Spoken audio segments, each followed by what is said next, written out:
არავის არ სურს რუსეთთან პირდაპირ სამხედრო კონფლიქტი, ანუ რუსეთთან ომი. კი ბატონო. ეხლა იქ რაც არ უნდა იფიქრონ, ყველგან ჩანს, რომ არავის არ სურს. არავის არ. ერთი ჯარისკაცის გაგზავნაც არ უნდა თავად. პროქსი ომი ყველას უნდა. სხვისი ხელით, რომ ეომოს და შეაჩეროს რუსეთი. სხვისი ხელით. და იქ რაღაც და სულ თავიდან იმათმა არ იცოდნენ, რომ რუსეთი მუდმივად ამბობდა, რომ ყოფილი საბჭოეთი არის უნდა იყოს ჩემი გავლენის სფერო.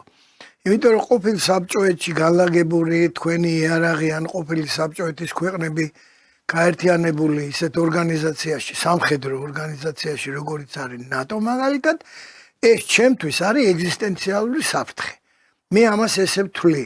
ყველა ეხლანდელ იმაში კი არა, ბოლოში ყველა რუსეთის დოქტრინაში ეგრეა. რომ კრემლიდან რაც შეიძლება, მოსკოვიდან რაც შეიძლება შორს უნდა იყოს არათუ საზღვრები. არამედ ბუფერული სახელმწიფოები უნდა იყოს, რომ მტერი ვერ მიწუდეს, ასე ვთქვათ, თავდასხმის დროს.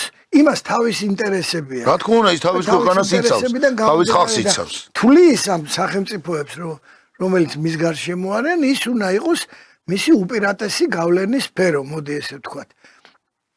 იმიტომ რომ ეხლა ხედავენ უკვე ისე რომ ის ნაწილი იყოს და აღადგინოს საბჭოთა კავშირი და რამე ეს არ გამოვა. ეს კარგად იციან ნამდვილად. მე ამაში დარწმუნებული ვარ. ვინც იმას ფიქრობს, რომ პუტინს უნდა რომ აღადგინოს საბჭოთა კავშირი, მე მგონია რომ ეს ასე არ არის. ძალიან ცდები. ის რომ გავლენის უპირატესი გავლენის სფერო იყოს, ეს უნდა და ეხლაც უნდა და მუდმივად და რა, დიდ ბრიტანეთს არ უნდა დღემდე რომ იგივე დაიბრუნოს, რასაც აკეთებდა ყველა ქვეყანას უნდა. თავის გარშემო იყოს უსაფრთხო არეალი, ასე ვთქვათ ის.